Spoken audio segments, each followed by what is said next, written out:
Football ক্যারিয়ারের মতো বেশ উত্থান পতন নেইমারের ব্যক্তিগত জীবনেও। নেইমারের পরিবার মানে একটা ছোটোখাটো ফুটবল টিম।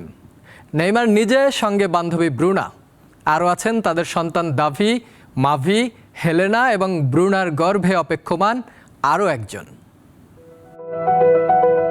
মাঠে নেই, তবু আলোচনায় আছেন নেইমার জুনিয়র। চোটে পড়া আর ফিরে আসার মাঝে যে সময়, তখন আলোচনায় তার ব্যক্তিগত জীবন নিয়ে। এই প্রেমিকার সঙ্গে বিচ্ছেদ হচ্ছে, এই জোড়া লাগছে। এরই মাঝে আবার অন্য নারীতে মজেও আলোচনায় নেইমার। নেইমারের প্রথম প্রেমিকা ক্যারোলিনা দান্তাস। 2011 সালে জন্ম নিল তাদের প্রথম সন্তান দাভি লুকা। ক্যারোলিনার সঙ্গে নেইমারের সেই প্রেম টিকল না বেশি দিন। বন্ধুত্বটা অবশ্য আজও অটুট। অন্তত দুজনেরই এমন দাবি, কেননা দুজনে মিলেমিশে বড় করছেন ছেলেকে। এরপরে নেইমারের জীবনে এলেন Bruna Biancardi, Instagram influencer, style icon. 2022 সালে প্রেম শুরু, কিছুদিনেই ব্রেকআপ, আবার মেকআপ। তারপর 2023 সালের অক্টোবরে এলো তাদের প্রথম কন্যা মাভি।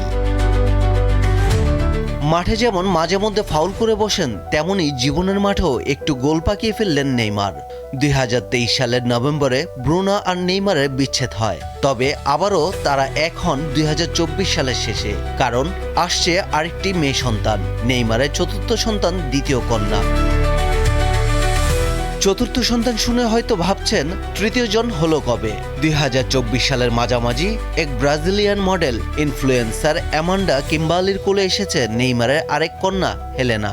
ব্রুনার সঙ্গে তখন বিচ্ছেদকাল চলছিল নেইমারের। নিজেও তখন হাঁটুর চোটে মাঠের বাইরে, তবে মাঠের বাইরেও বসে থাকেননি, জড়িয়ে পড়েছিলেন নতুন সম্পর্কে।